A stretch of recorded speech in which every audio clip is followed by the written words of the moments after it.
professor Ricardo com vocês aqui de novo. Vamos de novo para mais um bloco agora de questões.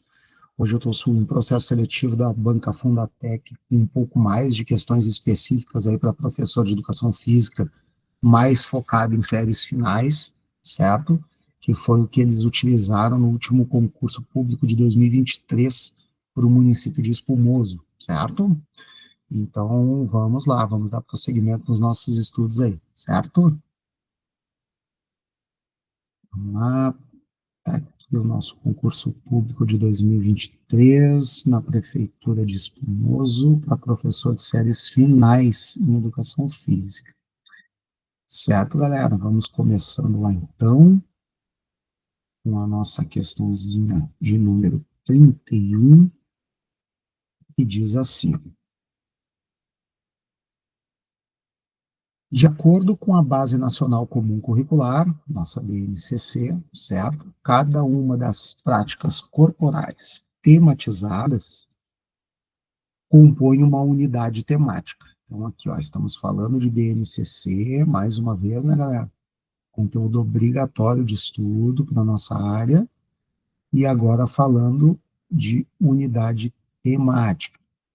Ao todo, quantas são as unidades temáticas abordadas ao longo do ensino fundamental? Então, vamos lá, galera. Falando de BNCC da educação física, quando a gente fala de ensino fundamental, a gente está falando de todas as séries ali, de primeiro a nono ano, né, da escola. Então, a nossa BNCC lá, ela está dividida em faixas etárias, né? Via de regra, elas estão divididas assim em primeiros e segundos anos, tá? Aí depois nós temos de terceiro ao quinto ano, contemplando os anos iniciais, e depois os anos finais está dividido em dois grupos, sextos e sétimos anos e oitavos e nonos. E lá dentro de cada unidade temática tem os objetos de conhecimento e as habilidades, né, que devam ser trabalhadas dentro de cada uma delas. Tá? Dentro da educação física, né, enxergando esse todo do primeiro ao nono ano, vocês vão ver lá que nós temos 6 unidades temáticas, tá? Nós temos as brincadeiras e jogos, nós temos os esportes, nós temos as ginásticas, a dança, as lutas e, ultimamente, as práticas corporais de aventura, certo? Dentro destas, vários objetos de conhecimento aí que compõem cada um desses 6, certo? Então, essas são as unidades temáticas. Vocês vão ver que elas estão lá na BNCC do primeiro ao nono ano. Obviamente, algumas terminam em determinado ano letivo, em determinada série ali, não sendo contemplada, né? Porque não é adequado à faixa etária daquela série, né? Ou ano letivo. Então, a gente tem essas seis são os pilares, vamos dizer assim, de trabalho da educação física dentro do ensino fundamental. Tá? Então, para nós, o gabarito, quando se fala de unidades temáticas da educação física, letra D, são 6 unidades temáticas que compõem, certo? Vamos lá, vamos adiante. Questão 32 está nos dizendo assim, ó, segundo a BNCC, são considerados objetos de conhecimento. Então, agora, estamos falando dos objetos de conhecimento específicos, ó, de sextos e sétimos anos do ensino fundamental, exceto, então aqui a gente está buscando a exceção, certo, galera? O que não faz parte dos objetos de conhecimento de sextos e sétimos. Vamos dar uma olhadinha lá. Está nos trazendo como opção de resposta os esportes técnico-combinatórios, os esportes de campo e taco, as danças urbanas, as lutas do Brasil e os jogos eletrônicos. Quando se fala de sextos e sétimos anos, como eu comentei com vocês ali anteriormente, falando das unidades temáticas, dentro das unidades temáticas a gente tem os objetos de conhecimento, tá? Então, os esportes técnico-combinatórios, eles são objetos de conhecimento da unidade temática esportes e estão dentro do previsto para os sextos e sétimos anos. Tá? Jogos eletrônicos como brincadeiras e jogos do ensino fundamental, que é a unidade temática, os jogos eletrônicos, sim, atualmente fazem parte dos objetos de conhecimento de jogos e brincadeiras.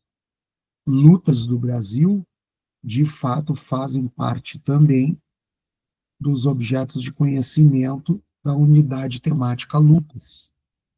As danças urbanas também fazem parte dos objetos de conhecimento da unidade temática dança. Né? Porém, os esportes de campo e taco, galera, né, que seriam aqui beisebol ou o taco tradicional, vocês vão ver que nos anos finais do ensino fundamental, eles estão previstos dentro do bloco de oitavos e nonos anos, e não nos sextos e sétimos. Então, o gabarito para essa nossa questão aqui é letra B, esportes de campo e taco, certo? Vamos adiante lá para a nossa questão 33, que está dizendo assim, ó, mais uma questãozinha de BNCC. Conforme a BNCC, abordando a unidade temática esportes, estamos falando aqui especificamente dos esportes, tá? O objeto que reúne modalidades que se caracterizam por arremessar, lançar ou rebater a bola em direção a setores da quadra adversária, nos quais o rival seja incapaz de devolvê-la da mesma forma ou que leve o adversário a cometer um erro dentro do período de tempo em que o objeto do jogo está em movimento, é denominada. Então, estamos falando de esportes, estamos falando de bola, quadra adversária. Tá? Esse tipo de esporte, né, essa classificação abrange esportes como o vôlei, o tênis, o badminton, até mesmo o squash, né, nos quais o objetivo é justamente jogar a bola, ou a peteca, né, vamos dizer assim, para setores da quadra adversária, dificultando a devolução, certo? Então, esse é o contexto do jogo. Então, a gente está falando aqui, sim, de esportes que têm essa característica, né? Então, vamos lá. Raciocinando com tópico por tópico. Ó. Técnico combinatória, né? Como está aqui na alternativa B. Aqui a gente está falando de esportes com combinações técnicas como a ginástica. Então, de fato, não se aplica. Lutas não envolve o objeto bola, né? Então, automaticamente está desconsiderado. Tá? Dança é uma expressão corporal, né? E não tem esse tipo de objetivo aí de uso de bola também. Tá fora, né? Esporte de precisão não se aplica, né, galera? Esporte de precisão ele tem mais aquela característica de pontaria, né? Arco e flecha, tiro ao alvo, né? Ou alguma outra modalidade que envolva, né? Acertar com precisão em determinado local. Então também não se aplica aqui. Então a gente percebe que de fato a gente está falando aqui de esporte, né? De rede ou de quadra dividida, né? Ou de parede de rebote, certo? No caso do squash, né? Então, a alternativa certa de resposta para essa questão 33, letra A. Ok? Vamos adiante para a questão 34. Vamos lá. Segundo Veiga, a formação continuada deve estar centrada na escola e fazer parte do projeto político-pedagógico. Nesse sentido, são orientações válidas sobre a formação continuada.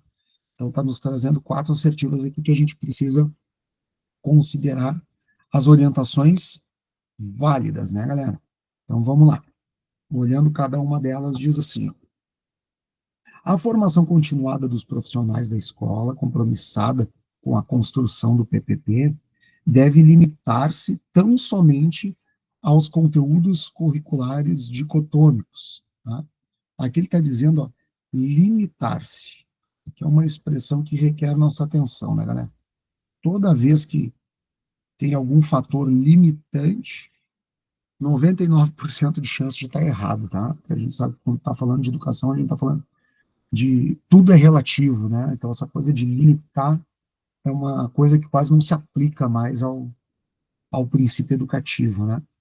Então, aqui, automaticamente, a gente vê que a concepção ela está muito restrita, né? A partir do momento que eu digo que só conteúdos curriculares dicotômicos farão parte dessas formações continuadas, né? Então, automaticamente, essa um a gente pode considerar como errada, né? Vamos para dois lá. Dois diz assim, ó, compete à escola proceder ao levantamento de necessidades de formação continuada de seus profissionais, tá? E está pautada nas necessidades reais, né, dos professores, dos docentes da instituição, é sim um dever, né, desse processo. Então, a dois aqui, com certeza, está coerente e correto, tá? A 3 já está dizendo assim, ó, compete à escola custear integralmente toda e qualquer formação continuada do corpo docente, devendo esta ser solicitada à respectiva secretaria escolar, né? A 3 aqui, a escola ela pode propor e planejar essas formações continuadas, né? Agora, não é a responsabilidade dela custear integralmente essas formações, tá, galera? Então, a gente sabe que tem outros canais para esse custeio. Então, a 3 aqui a gente pode considerar como incorreta, tá? E a 4 diz que compete à escola elaborar seu programa de formação, contando com a participação e o apoio dos órgãos centrais. E aqui sim, né, galera? Ela tem que ser planejada pela escola, para estar alinhada com as necessidades da instituição, com o apoio dos órgãos centrais, com a Secretaria de Educação, né, que geralmente são as mantenedoras e as organizadoras principais, finais, né, desse processo. Então, a 4 aqui está correto. Logo, a gente vê que a 2 e a 4 estão corretas e a alternativa correta de resposta é a letra B, certo? Vamos adiante. Questão 35 agora, que está nos dizendo assim, ó, conforme Vasconcelos, são considerados passos possíveis para o processo de elaboração e aplicação do PPP, falando de projeto político pedagógico novamente, e aí ela está nos trazendo aqui 4 assertivos: surgimento da necessidade do projeto, elaboração, trabalho de sensibilização e preparação e decisão coletiva, certo? Então a gente vê, galera, que conforme esse autor, os passos, né, para a elaboração do PPP, eles batem exatamente com isso, né? O surgimento da necessidade do projeto, né? É onde a escola começa a identificar o que precisa ser feito e planejar, né, o como vai ser feito. A elaboração do projeto, propriamente dito, né? O trabalho de sensibilização e preparação, que é fundamental, né? Trazer o corpo de professores, né? O corpo docente, a comunidade escolar para para esse entendimento da necessidade, certo? E uma decisão coletiva que talvez seja a principal etapa, né? Afinal de contas, esse autor bate muito nesse ponto, né, da importância de se construir o PPP com um diálogo coletivo, né? A verdade nunca está na mão de apenas um, né, dentro da escola ou da gestão, né? A gestão ela deve ser feita por um colegiado, então automaticamente a decisão coletiva é crucial para isso, certo? Então, como as 4 estão corretas, a gente consegue ver que a alternativa correta de resposta, letra E, certo? Vamos adiante, galera. 36 agora. Está nos dizendo assim, ó, conforme Vasconcelos, sobre a construção do PPP, novamente, é um olhar do grupo que planeja sobre a realidade em geral. Como a ver, quais seus traços mais marcantes, os sinais de vida e de morte. É, portanto, um momento da análise da realidade mais ampla, na qual a instituição está inserida. Esse conceito é denominado marco, né? E agora vem a complementação. Então, o Vasconcelos, ele traz para a gente, né, essa análise crítica da realidade onde a escola está inserida, essa importância de ter uma visão concreta, né, da situação da escola, né, para poder entender melhor o contexto social dos alunos, né, o contexto político, econômico, cultural, tudo que está ali envolvendo a composição da escola, certo? Então a gente vê assim, ó, que estabilizador, ele já é um termo não, ele não é utilizado por esse autor, tá? Então ele traz uma ideia de estabilidade, não é isso que tá sendo dito aqui, tá? Então aqui desconsidera. O administrador, ele remete à gestão e não ao contexto situacional, né? A gente não está fazendo uma análise, né, dos traços mais marcantes, então o administrador também está fora. Doutrinador, ele traz uma conotação ideológica, né, e não técnica. Então aqui está totalmente fora de contexto, certo? E aí nos resta o situacional ou o acrítico. O acrítico é o oposto do que a gente está falando aqui, né, galera? O conceito proposto é justamente uma análise crítica, né? E não a crítica. Então aqui está fora de cogitação e a gente está sim falando do marco situacional, que é a etapa na qual o autor está se referindo aqui, certo? Então, gabarito, letra D. Vamos adiante. Questão 37 agora, que diz assim: conforme Gonzalez, relacione a coluna 1 à coluna 2, associando o tipo de ginástica competitiva às suas respectivas habilidades técnicas, né? Habilidades características, aliás. Tá? Então vamos lá, a coluna 1 está nos trazendo três tipos de ginástica: a artística, a acrobática e a rítmica, certo? E a coluna 2 está nos trazendo as habilidades características, né? Então, o manejo de aparelhos, ele está diretamente associado à ginástica rítmica, né, galera?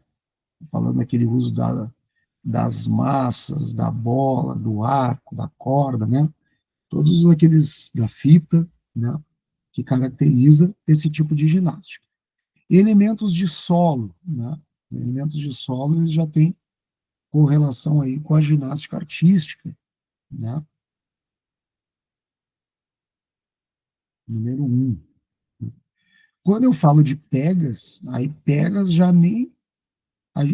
Não tem nem dúvida, né? A gente está falando de ginástica acrobática, que é justamente aqueles instantes, né?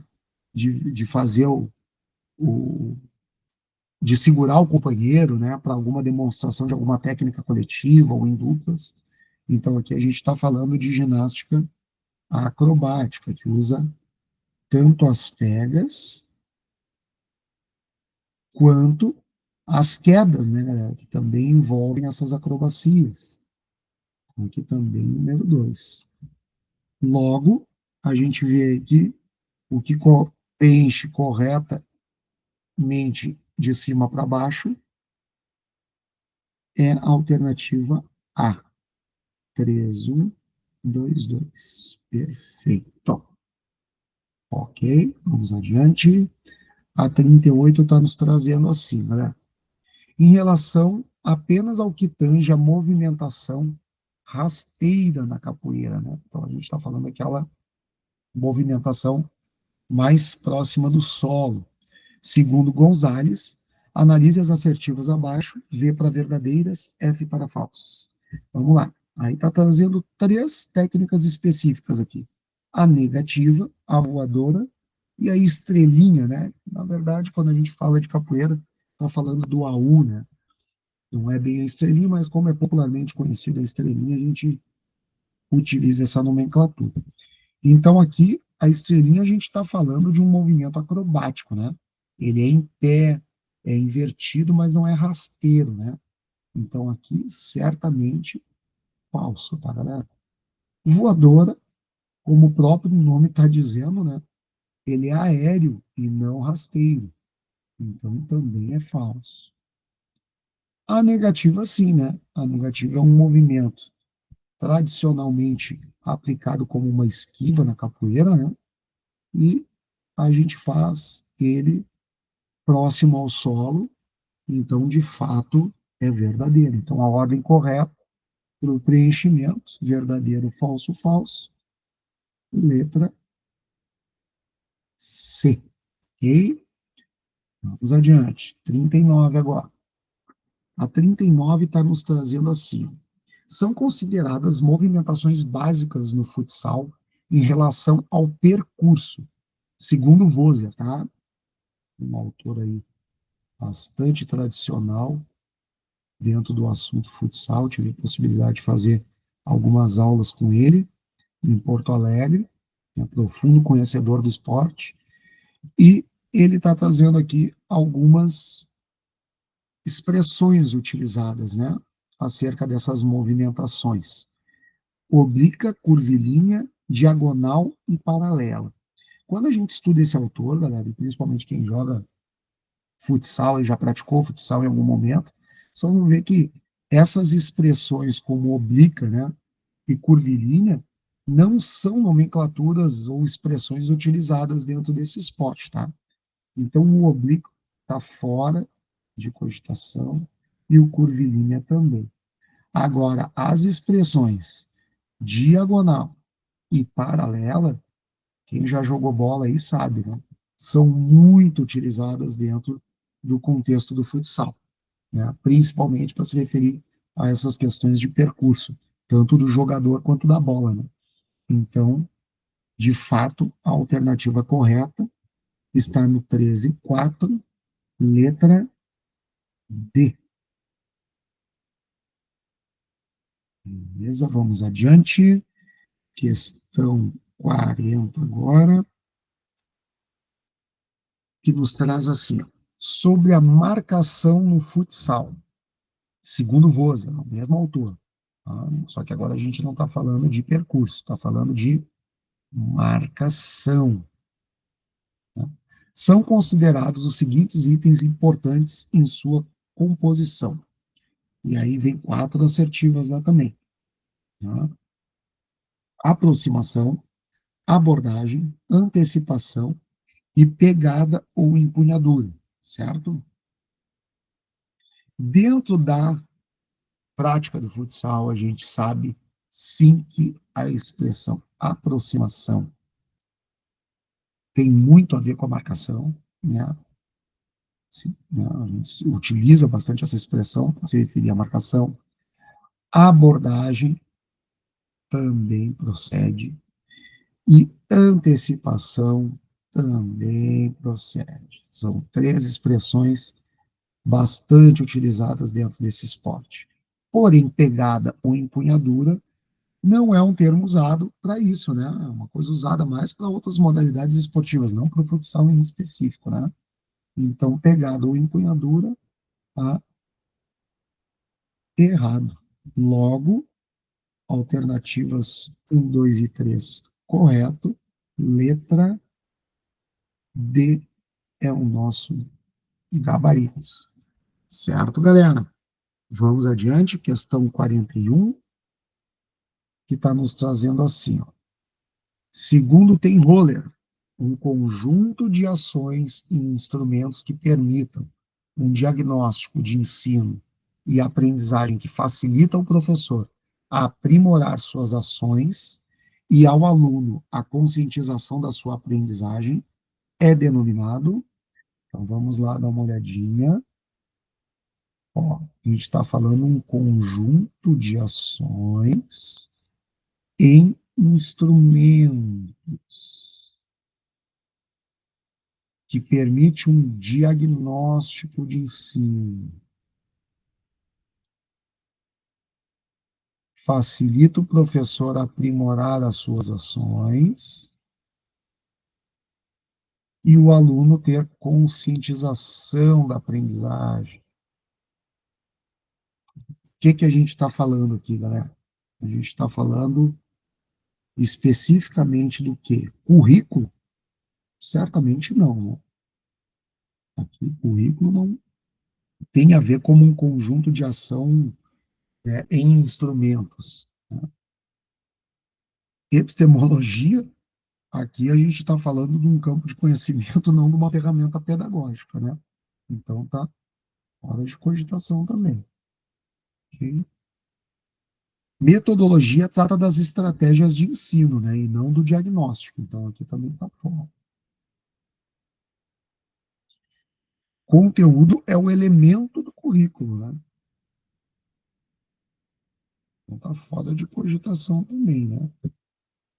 O currículo é um conjunto de conteúdos, então, obviamente, não é um processo avaliativo, logo, a avaliação é a nossa alternativa correta, né? A gente está falando justamente da avaliação, que deve ser o cerne, um conjunto de ações de instrumentos diagnósticos, né? Para permitir o professor acompanhar o seu trabalho, a evolução do seu trabalho, e aos alunos aí de ter consciência do quanto eles estão conseguindo se apropriar do que está sendo ensinado. Então, gabarito letra C para a nossa questão 41. Beleza? Vamos adiante? Bora lá. Questão 42 diz assim: sobre o ensino do voleibol, conforme Santini, o método de ensino que se caracteriza pela visualização do fundamento como um todo, ensinando o esporte através da prática de jogo, é denominado de método. Então, o nome do método, galera, onde eu ensino, né, os fundamentos através da prática do jogo, né? Então, a gente sabe que, via de regra, né, tem aquela coisa do método ser analítico ou global, né, que a gente pode trabalhar o esporte em fatias, né, dividindo ele em fundamentos técnicos específicos, e a aprendizagem do jogo de maneira mais global, né? A gente vê muito isso ao longo da faculdade, sobre essas formas diferentes de trabalho, né? Mas um método que se aplica assim em relação à prática do jogo, em que eu não vou ficar, por exemplo, falando de vôlei, né? Não vou pegar minha turma, dividir em duplinha e ficar treinando toque, ficar treinando manchete, ficar treinando saque 2-2, né? De maneira fracionada, né? Isso já se aplica mais à questão analítica ou parcial, né? Eu estou falando justamente do método global, né? Eu coloco dentro do jogo, posso usar algumas características, né? Inserir pequenas regras para dar uma predominância ao que eu estou querendo ensinar, mas eu deixo que o jogo por si só seja o pano de fundo da aprendizagem das técnicas, né? Dos fundamentos. Então a gente está falando do método global funcional, certo? O misto, ele já mistura o global e o analítico, né? Então, não é o foco da descrição ali. O situacional, ele já é mais voltado a cenários ou desafios específicos, né? Então, é onde eu vou criando situações pontuais do jogo, né? O analítico sintético, ele já parte do gesto técnico isolado, né? Aquilo que eu falei de ficar 2-2 praticando uma determinada técnica. E o parcial, ele é semelhante ao analítico, porém ele é fragmentado, né? Então, a gente está falando pela descrição aqui do enunciado do global funcional, gabarito letra A. Ok? Vamos adiante aqui para a questão 43, que nos traz assim, ó. Conforme Ferreira, devem ser características de escolas inclusivas. Então, a gente está falando agora de inclusão, né? Tema muito atual dentro da educação, que requer todo o nosso empenho e entendimento aí, um esforço para começar, né, a fazer uma inclusão de verdade, né, não só na teoria. Mas vamos lá, galera. Está nos trazendo assim, ó, parceria com os pais, novas formas de avaliação, empirismo, liderança e acessibilidade. Então vamos lá. Então ele está dizendo, ó, que a gente tem que buscar as características das escolas inclusivas, exceto. Então a gente está procurando qual destas não faz parte da escola inclusiva. Parceria com os pais faz? Com certeza. né? Não se vê mais, não se pensa, não se enxerga mais educação sem ter esse estreitamento com as famílias, certo? Novas formas de avaliação, sem sombra de dúvida, né? Eu preciso entender o meu aluno, né, as necessidades, os pontos fortes e fracos dele, para saber como avaliar da melhor maneira, né? Que o instrumento de que o instrumento de avaliação não seja meramente um cumprir com uma tarefa, né? E sim possa ser um instrumento diagnóstico mais verdadeiro possível, né? Empirismo, na verdade, empirismo a gente está falando aqui, né, de um conhecimento baseado na experiência sensível, sem muita reflexão teórica ou crítica, né? Então, dentro de uma escola inclusiva, não existe espaço para achismo, né? A gente tem que procurar agora práticas pedagógicas cada vez mais intencionais, né? E não baseado meramente no achismo, né? Então, o empirismo certamente está fora, tá? Liderança, com certeza, né? Isso aqui é fundamental em qualquer aspecto da educação. E acessibilidade, sem a menor sombra de dúvida, né? Acessibilidade, ela anda de mãos dadas aí a questão da inclusão, certo? Então, sem sombra de dúvida, a gente está falando aqui do gabarito letra C, empirismo, porque de fato é a exceção, é o que não faz parte, não deve fazer parte das características de uma escola inclusiva, tá? Vamos adiante. Questão 44 está nos dizendo assim, ó, segundo a Fiocruz, são considerados procedimentos adequados para os casos de câimbras de calor, e aí está nos trazendo 4 assertivas aqui. Vamos ver quais delas, né, essa questão aí de primeiros socorros, que é muito importante para a nossa área de atuação, né? Afinal de contas, são situações corriqueiras dentro do ambiente escolar, em especial na educação física, esse tipo de intercorrência. Oferecer alimento salgado, tá? De fato, nos ajuda a sanar essas questões de câimbras, né, galera? Até para poder repor o sódio aí perdido durante alguma atividade, né? Ainda mais em dias de calor. A vítima de câimbras deve ser colocada em repouso, confortavelmente, em local fresco e arejado, positivo, né? Está falando de câimbras de calor, então um repouso em local fresco é uma conduta adequada. Tentar massagear suavemente os músculos atingidos para promover alívio localizado. Com certeza. Ah, isso aqui, a gente vê aí quem acompanha esporte, né? Que é talvez uma das primeiras ações ali com os atletas quando eles fazem referência a campo. E, dependendo da gravidade do ataque, a vítima precisará ser mantida em repouso. Positivo também, né? Dependendo do grau, né, de intensidade destas, a gente precisa oferecer um repouso prolongado, se for necessário. Tá? Então, quais estão corretas? Todas elas, né? Então, gabarito, letra E, 1, 2, 3 e 4 estão corretas. Questão 45 diz assim, ó, conforme a Fiocruz, lesões aos músculos ou seus tendões, geralmente causadas por hiperextensão ou por contrações violentas, e que em casos graves pode haver ruptura do tendão, denomina-se, e aí está trazendo lá algumas nomenclaturas, né?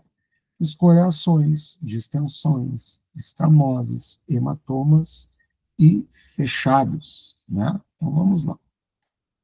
Escoriações, a gente está falando de lesões superficiais de pele, né? Então aqui está fora de contexto, ok?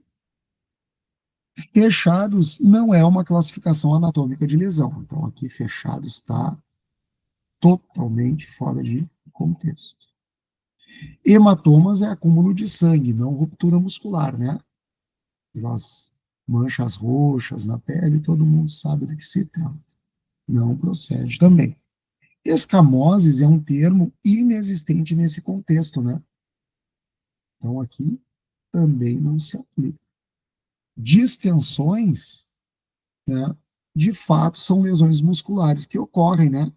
Contrações violentas ou hiperextensão, é onde há um excesso de tensão no tecido muscular, né? E, por consequência, nos seus tendões. Então, gabarito da 45, letra B.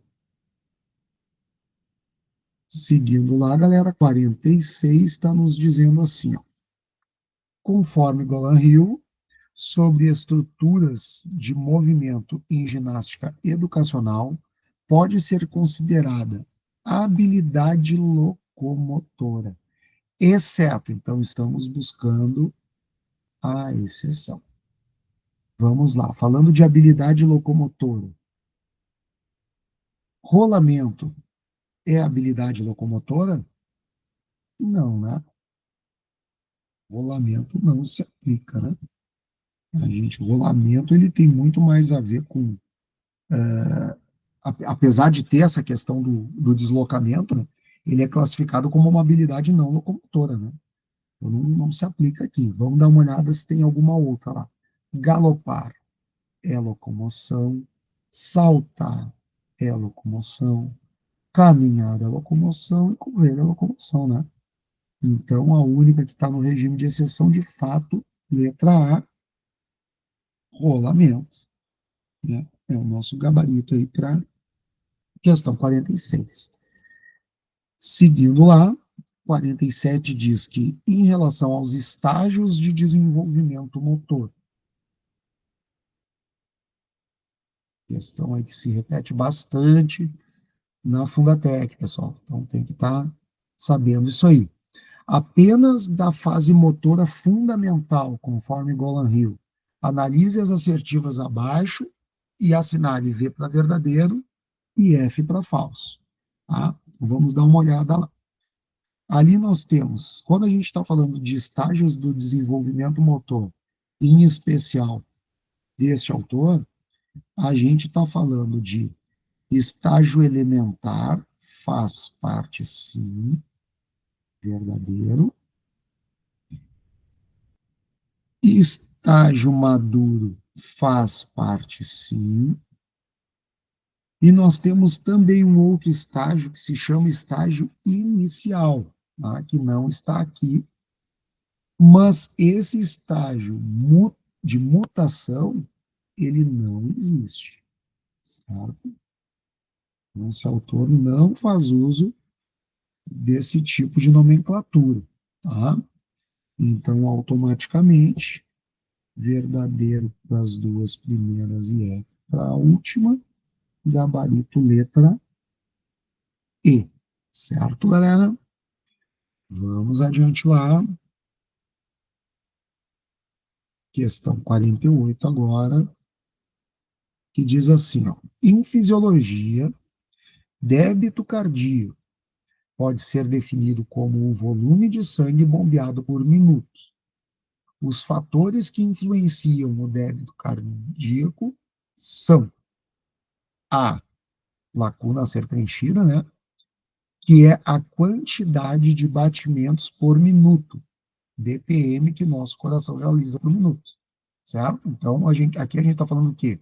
Certamente a gente está falando de frequência cardíaca, né, galera?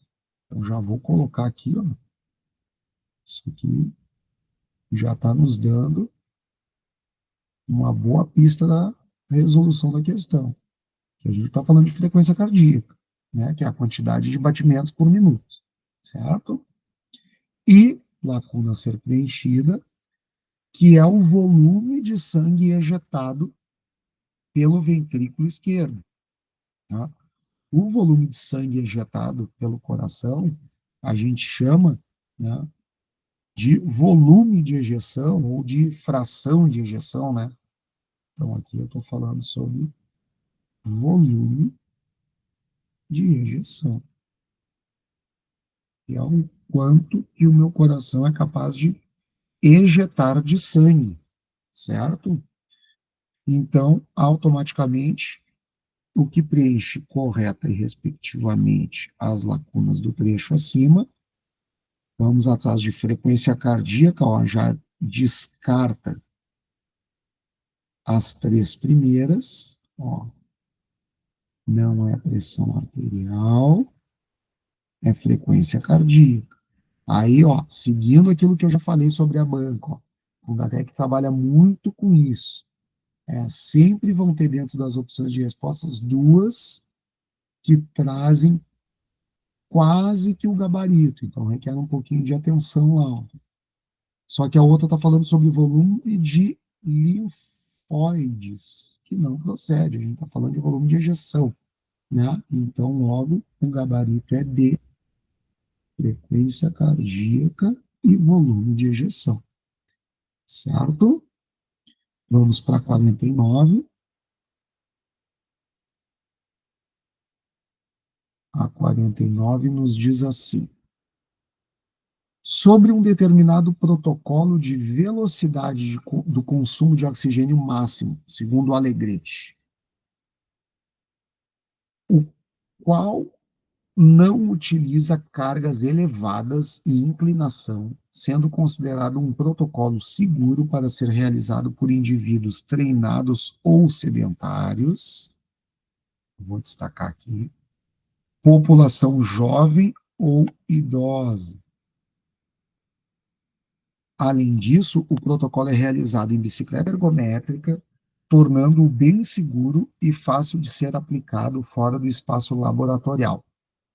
Esse conceito é denominado protocolo de.